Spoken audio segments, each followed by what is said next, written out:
হায় আল্লাহ! খালেদ, হাওয়া যে পাল্টাচ্ছে টের পাচ্ছ না। চট্টগ্রামের এডিসি হুমায়ুন কবির। আমি ভাবছিলাম আপনাকে একটা কল দেব। তারপর মনে হলো যে না, আপনি কল দেওয়ার উপযুক্ত না। আপনার অধীনস্থ ডিসি, ওসি তাদেরকে নিয়ে খুব সুন্দর একটা নাটক সাজালেন।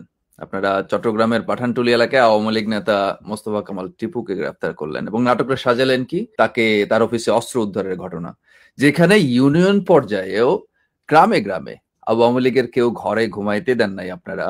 তারা এখন মোস্তফা কামাল টিমুর অফিসে আপনি অস্ত্র পান, ছবিটা দেখেন কি সুন্দর। আপনার এই যে অফিসার যে অস্ত্রটা হাত দিয়ে খালি হাতে যে ধরে রাখছে, সেইটা কি আইন ভাঙে না?